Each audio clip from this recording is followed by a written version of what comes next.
The room is silent, except for the faint hum of a machine colder than deep space. Then suddenly, something impossible happens.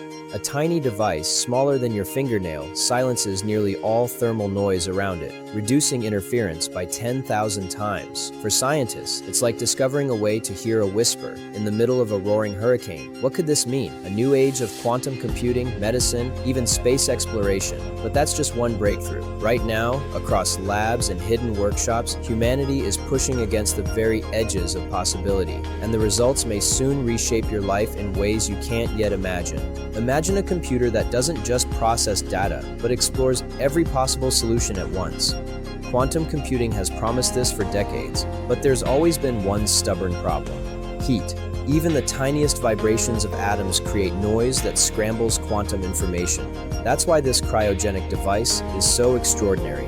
By chilling and controlling the environment at levels beyond anything ordinary, researchers have found a way to suppress that noise almost completely. It's not just about faster computers. With reliable quantum machines, we could simulate molecules perfectly, designing medicines with precision never seen before. We could map out new materials, light as feathers, strong as steel, that transform construction, energy, and even space travel. But here's the bigger question. If we can silence the universe's noise, what else might we uncover when we finally hear it clearly? Right now, in hidden biolabs, scientists are blurring the line between life and technology. They're creating organoids, tiny clusters of human brain cells that can already learn simple tasks, like playing a rudimentary video game. Think about that for a moment. Cells from a human brain, grown in a dish, connected to electrodes, teaching themselves patterns and strategies. This isn't science fiction. Some call it biocomputing, machines that don't just simulate life, but actually use it. The potential is staggering.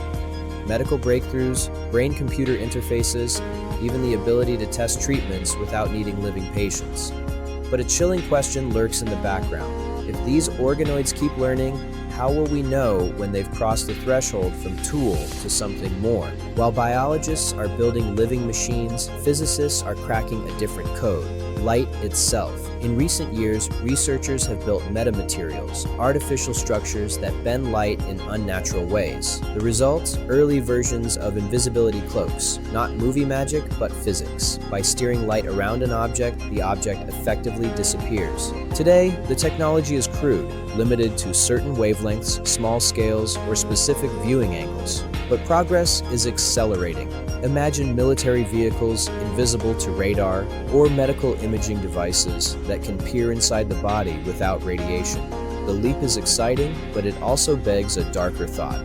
If the future can be hidden, what will we never see coming? For decades, fusion power was the punchline of science, always 30 years away. But last year, for the first time, experiments reached net gain, producing more energy than they consumed. That milestone changes everything. Suddenly, a world of nearly limitless carbon-free power feels within reach. But fusion isn't the only clean energy revolution.